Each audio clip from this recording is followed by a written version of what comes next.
अस्सलाम वालेकुम। और हम बात करेंगे डायबिटीज़ मिलेटस के पार्ट 3 की, जिसमें हम बात करेंगे पैथोजेनेसिस ऑफ टाइप 2 डायबिटीज़ की। वी नो के type 2 diabetes it is basically a complex disease which involves the interplay of genetic, environmental factors and a pro inflammatory state. इन तीनों चीज़ों का एक इंटरलिंक हो रहा होता है, इसमें इंटरप्ले हो रहा होता है। तो अगर जेनेटिक फैक्टर्स की बात करें तो ये देखा गया है कि जिन इंडिविजुअल्स को टाइप 2 डायबिटीज़ होती है, उनके फर्स्ट डिग्री रिलेटिव में there is a 5 to 10 fold higher risk कि उनमें भी टाइप 2 जो डायबिटीज़ है वो डेवलप होगी। सिमिलरली कुछ ऐसी जीन्स देखी गई हैं which are involve in adipose tissue function या involve in the function of islet की बीटा सेल्फ या इन्वॉल्व विद ओबिसिटी। अगर उनमें भी कोई ना कोई पॉलीमॉर्फिज्म्स या म्यूटेशंस आ गए so they can lead to type 2 diabetes. लेकिन वो काफ़ी इसका रिस्क काफ़ी लो देखा गया। मेनली ये देखा गया कि जिन लोगों को टाइप 2 डायबिटीज़ होती है, उनके जो फर्स्ट डिग्री रिलेटिव्स होते हैं, they have a higher chance of developing again this condition. Environmental factors की बात कीजिए तो उसमें से जो ओबेसिटी है वो सबसे बड़ा, सबसे मोस्ट इंपॉर्टेंट एनवायरमेंटल फैक्टर है, और इसमें से भी सेंट्रल एंड विस्ट्रल ओबेसिटी। ओबेसिटी की अभी हम आगे इस वीडियो में बात करेंगे कि इट इज़ नॉट नेसेसरी कि जो भी बंदा मोटा होगा कि उसको डायबिटीज़ होगी। इवन तो ये देखा जाता है कि जो 80% इंडिविजुअल्स होते हैं जिनको टाइप 2 डायबिटीज़ है वो ओबीस ही होते हैं। लेकिन ओबेसिटी का भी जो डिपेंड करता है कि किस रीजन में, किस एरिया में जो फैट की अकोमोडेशन है वो ज़्यादा हुई हुई है। जो हम अभी आगे देखेंगे कि जो सेंट्रल फैट अकोमोडेशन होती है that basically leads too early insulin resistance. और कौन से रिस्क एनवायरमेंटल फैक्टर्स देखेंगे, सेडेंट्री लाइफस्टाइल के, वही लैक ऑफ एक्सरसाइज हो। और यूजली जो फर्स्ट लाइन इंटरवेंशन दी जाती है पेशेंट्स को for a milder form of type 2 diabetes, वो यही कहा जाता है उन लोगों को कि कोई दवाओं की ज़रूरत नहीं होती, आप बस अपना वेट लॉस कर लें और ज़्यादा से ज़्यादा एक्सरसाइज करें, उससे जो टाइप 2 डायबिटीज़ की कंडीशन है वो थोड़ी बहुत ट्रीट हो सकती है। एंड क्या कहते हैं, combination of obesity, hyperglycaemia, increase serum cholesterol, increase serum triglycerides and hypertension, ये जो 5 चीज़ें इनका जो कॉम्बिनेशन होता है that comes under the term of metabolic syndrome. उसके अलावा और कौन कौन से इन्वायरमेंटल फैक्टर्स होते हैं, sleep disorders like obstructive sleep apnoea, या किसी इंडिविजुअल की सर्केडियन जो रिदम है अपनी वो डिस्टर्ब हुई भी हो, कि there is a misalignment between the endogenous circadian rhythm and the cycle of rhythm created by the individual behaviours. Usually shift workers में देखी जाती है, लेकिन आजकल काफ़ी इंडिविजुअल्स में ये देखा जाता है कि लोग ज़्यादातर रात को जाग रहे होते हैं और सुबह भी फिर जल्दी जागना होता है। तो एज रिजल्ट जिनका नाइट टाइम जो स्लीप है वो रिस्ट्रिक्टेड हुई हो and fully day time wakefulness हो रही हो, उन इंडिविजुअल्स में भी there is a higher chance कि उनमें टाइप 2 डायबिटीज़ डेवलप हो जाए, क्योंकि ये जो डिस्ट्रक्शन हो जाती है सर्केडियन रिदम में कि रात को सही से नहीं सो रहे एंड क्या कहते हैं, या 1-2 घंटे की जो नींद कर रहे हैं, उसकी वजह से भी there is a destruction of क्या कहते हैं glucose homeostasis which is affected by both insulin secretion and insulin के it affects basically both your insulin secretion and insulin action. तो स्लीप भी प्रॉपर होनी चाहिए, that is also one of the environmental factor. Metabolic defects की अगर हम बात करें टाइप 2 डायबिटीज़ में, so there is insulin resistance. इसके भी मैं आगे 2 दफ़ा और बात करूँगा। What is insulin resistance? We know कि there is decrease response of peripheral tissues to insulin levels, जिसमें स्केलेटल मसल, एडिपोज टिश्यू और लिवर आ जाते हैं। कि हम ये अभी आगे भी पढ़ेंगे। जो सबसे अर्ली मैनिफेस्टेशन देखी जाती है टाइप 2 डायबिटीज़ में वो यही होती है कि सबसे पहले इंसुलिन रेजिस्टेंस होती है, then there is beta cell dysfunction, कि inadequate insulin secretion in the face of insulin resistance and hyperglycaemia leads to beta cell dysfunction. कि इंसुलिन रेजिस्टेंस होती क्यों है? What is insulin resistance? It is the failure of the target tissues to respond normally to insulin. सबसे पहले यही देखी जाती है कि कंपेंसेटरी, क्योंकि टाइप 2 डायबिटीज़ में होता क्या, जो इंसुलिन की जो सिक्रीशन है वो नॉर्मल हुई होती है, बीटा सेल का फंक्शन नॉर्मल वो होता है। तो इनिशियली क्या होता है, due to hyperglycaemic state there is a compensatory beta cell hyper function and hyper insulinaemia in the early stages, ताकि वो जो हाइपरग्लाइसीमिया है उसको काउंटर एक्ट कर सकें। कि इंसुलिन रेजिस्टेंस क्या है, वही failure of target tissues to respond normally to insulin in muscles, in regions में देखी जाती है, लिवर, स्केलेटल मसल और एडिपोज टिश्यू में। And this insulin resistance it basically give rise to abnormal glucose tolerance. ये देखा जाता है लिवर के लेवल पे, ये देखा जाता है कि there is failure to inhibit endogenous glucose production and as a result endogenous gluconeogenesis inhibit नहीं हो पाती, which leads to high fasting blood glucose level. जो हमने फर्स्ट वीडियो में पढ़ा था कि फास्टिंग की स्टेट में जो ग्लूकोनियोजेनेसिस है लिवर के थ्रू, वो ग्लूकोज के लेवल को मेंटेन कर रही होती है। अब there is failure to inhibit endogenous glucose production, as a result there are high fasting blood glucose level. अगर हम पोस्ट प्रेंडियल स्टेट की बात करें तो there is failure of glucose uptake and glycogen synthesis in your skeletal muscles following a meal, as a result there is high post prandial blood glucose. And lastly, there is failure to inhibit the activation of hormone-sensitive lipase in your adipose tissues. This leads to excessive triglyceride breakdown in adipocytes and there are high levels of circulating free fatty acids. अभी हम ये देखेंगे कि circulating free fatty acids की वजह से क्यों इतना ज़्यादा डैमेज और प्रो इन्फ्लेमेटरी स्टेट एक तरफ से बन रही होती है। साथ में और भी कुछ फंक्शनल डिफेक्ट्स ये देखे गए कि हमने पढ़ा था जो इंसुलिन का अपना रिसेप्टर है उसमें की जो टायरोसिन जो उसकी जो टायरोसिन रिसेप्टर काइनेज वाली जो एक वो होती है फॉस्फोराइलेशन वाली जो उसकी वो होती है टेंडेंसी होती है वो बेसिकली रिड्यूस हो चुकी होती है। एज ए रिजल्ट इंसुलिन का रिसेप्टर भी प्रॉपर्ली काम नहीं कर रहा होता है। लेकिन अगर हम एक्सरसाइज करेंगे तो एक्सरसाइज से देखा गया कि exercise improves the insulin sensitivity by increasing the translocation of GLUT4 to plasma membrane of skeletal muscle cells के GLUT4 जो बेसिकली ग्लूकोज का रिसेप्टर है which is insulin dependent receptor present in skeletal muscle. Exercise की वजह से it is more insulin sensitive, so that way exercise is very important to reduce the effects of type 2 diabetes. Obesity जिसको मैंने detail में पढ़ाना था कि it is not obesity even though it is a important factor for type 2 diabetes, लेकिन mostly depends upon the distribution of obesity.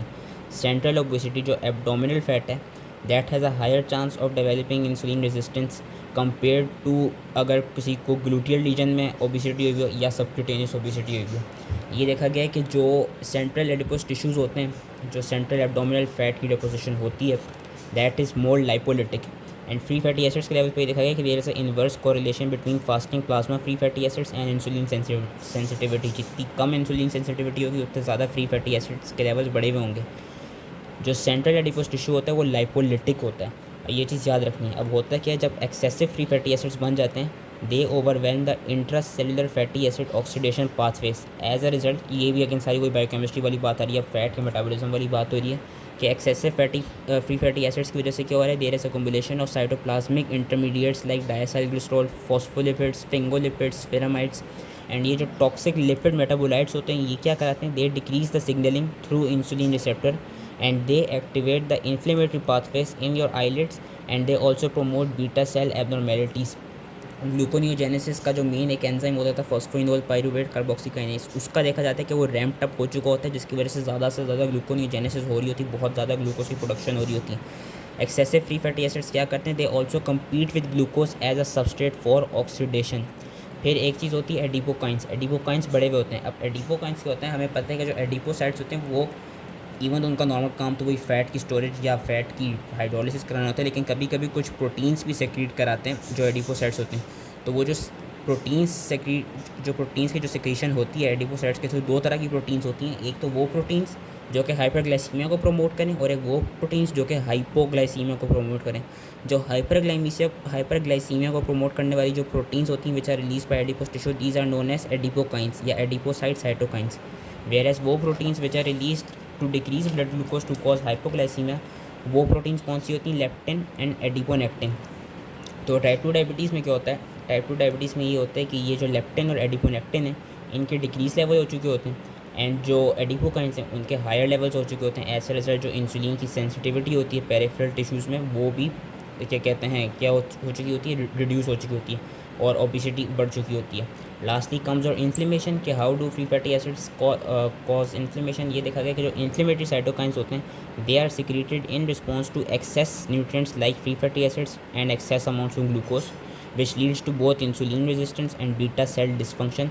Excessive free fatty acids क्या करते हैं within the macrophages and within the beta cells they activate the inflammasome they lead to secretion of cytokines like interleukin 1 beta.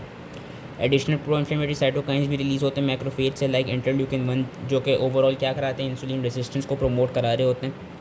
और liver steatosis भी to some extent देखी जाती है which comes in a form of non alcoholic fatty liver disease. तो इस पूरे के लिए हम अगर ये वाला फ्लो चार्ट भी याद रखना है it is more than enough कि adipocytes adipokines free fatty acids and inflammatory pathway सब रिलीज़ होते हैं which leads to insulin resistance. As a result जो नॉर्मल पैंक्रियाटिक बीटा सेल्स होते हैं उनकी पहले बीटा सेल कॉम्पनसेशन होती है कि वो इंक्रीज हो जाते हैं ताकि नॉर्मल ग्लूकोज लेवल हो सके, लेकिन लॉन्ग टर्म इफेक्ट में क्या होता है बीटा सेल फेलियर हो जाते हैं which leads two diabetes mellitus. अब वो बीटा सेल फेलियर किस तरह होता है वो होता है इस तरह beta cell dysfunction. How does beta cell dysfunction होकर कि वही चीज़ पहले इन्होंने रिपीट की थी कि जो beta cell function early stages में क्या होता है इंक्रीज हुआ होता है ताकि हम वो हाइपरग्लाइसीमिया को कंट्रोल करा पाएँ, लेकिन इवेंचुअली क्या होता है eventually beta cells they exhaust their capacity to adapt to the long term demands which are posed by insulin resistance and as a result hyper insulinaemia state gives way to state of relative insulin deficiency कि अब beta cells की dysfunction हो रहा है, beta cells का failure हो रहा है और वो इंसुलिन को सेक्रेट नहीं कर पा रहे। जब वो इंसुलिन को सेक्रेट नहीं कर पा रहे तो it is coming in a form of diabetes mellitus. कौन कौन से मैकेनिज्म्स होते हैं which leads to beta cell dysfunction? Lipotoxicity, glucotoxicity, abnormal incretin effect, जो कि हमने फर्स्ट वीडियो में पढ़ा था कि वही जो GIP और GLP-1 जो इनक्रेटिन हार्मोन्स हैं वो प्रॉपर्ली रिलीज़ नहीं हो रहे होते। एंड एमाइलॉइड डिपोजिशन, जो कि लॉन्ग स्टैंडर्ड टाइप 2 डायबिटीज़ के केसेस में 90% ऑफ द टाइम देखी जाती है। So these 4 factors lead to beta cell dysfunction, lipotoxicity, glucotoxicity, abnormal incretin effect and amyloid deposition. बाद में जो ये वाला पैराग्राफ है इसको मतलब एक रीड दे देना, वरना इस ये इतना इंपॉर्टेंट नहीं है तो उसके मैं ज़्यादा डिटेल में नहीं जाऊँगा। अगर किसी ने एक रीड देना है तो वो दे सकते हैं, जो मोनोजेनिक फॉर्म्स हैं डायबिटीज़ की। इसमें बस ये याद रखना है कि ज़्यादातर ये इसमें से जो एक इंपॉर्टेंट चीज़ याद रखने की वो ये याद रखनी की कि कुछ लोगों को, कुछ यंग इंडिविजुअल्स को अगर ये कहते हैं टाइप 2 डायबिटीज़ हो रही है, जिसको हम majority onset diabetes of the young कहते हैं, उसमें देखा गया कि there is usually a germ line loss of function mutation in one of the 16 में से ग्लूकोकाइनेज की जीन का अगर म्यूटेशन हो जाए, so that is important because it comes in your rate limiting step of oxidative glucose metabolism. तो इसका इन्होंने जो टेबल भी दिया हुआ था, जो कि ये रहा, इसमें से ये बताया हुआ था कि टाइप 2 डायबिटीज़ का अगर एक जेनेटिक डिफेक्ट भी कॉज होता है, जिसमें मेच्योरिटी ऑनसेट डायबिटीज़ होता है, यंग मोडी एक हम कहते हैं, मोडी की 6 जीन्स हैं, इन 6 जीन्स में से किसी की भी म्यूटेशन हो सकती है, जिसमें से ग्लूकोकाइनेज की जर्मलाइन म्यूटेशन काफ़ी इंपॉर्टेंट है कि it leads to type 2 diabetes के symptoms in your young adults या इन योर चिल्ड्रन। बस यही एक पॉइंट याद रखना था। Lastly we come to diabetes and pregnancy. तो इसमें ये देखा गया है कि 2 तरह की होती है, एक प्री जेस्टेशनल डायबिटीज़ और gestational diabetes. Pre gestational diabetes signify कि वो वुमेन जिनको ऑलरेडी डायबिटीज़ थी प्रेग्नेंट होने से पहले, जब वो फीमेल्स प्रेग्नेंट हो जाती हैं तो उस कंडीशन को हम कहते हैं प्री जेस्टेशनल डायबिटीज़, कि they already had diabetes before being pregnant.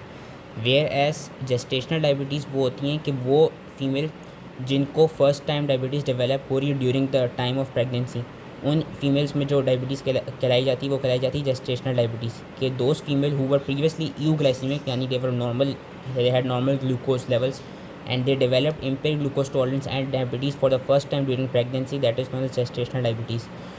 And we know कि जो प्रेगनेंसी की स्टेट होती है that is your diabetogenic state, इसलिए कुछ फीमेल्स जो नॉर्मल फीमेल्स हैं वो भी, उनमें भी डायबिटीज़ डेवलप हो जाती है ड्यूरिंग टाइम ऑफ प्रेगनेंसी।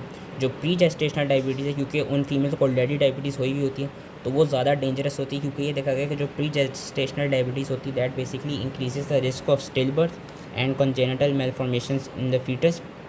और ये भी देखा गया कि जो जेस्टेशनल डायबिटीज़ वाली भी फीमेल्स होती हैं, उनके जो बच्चे बॉर्न होते हैं, they have excessive birth weight which has, जिस कंडीशन को हम मैक्रोसोमिया कह रहे होते हैं।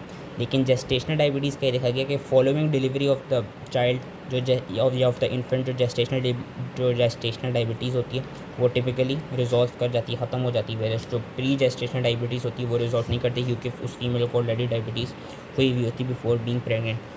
सो that was all related to the part 3 of diabetes mellitus. I hope easily समझ में आ गया हो। उसमें मेन चीज़ ये वाला फ्लो चार्ट एक तरफ से याद रख लेना है। And thank you.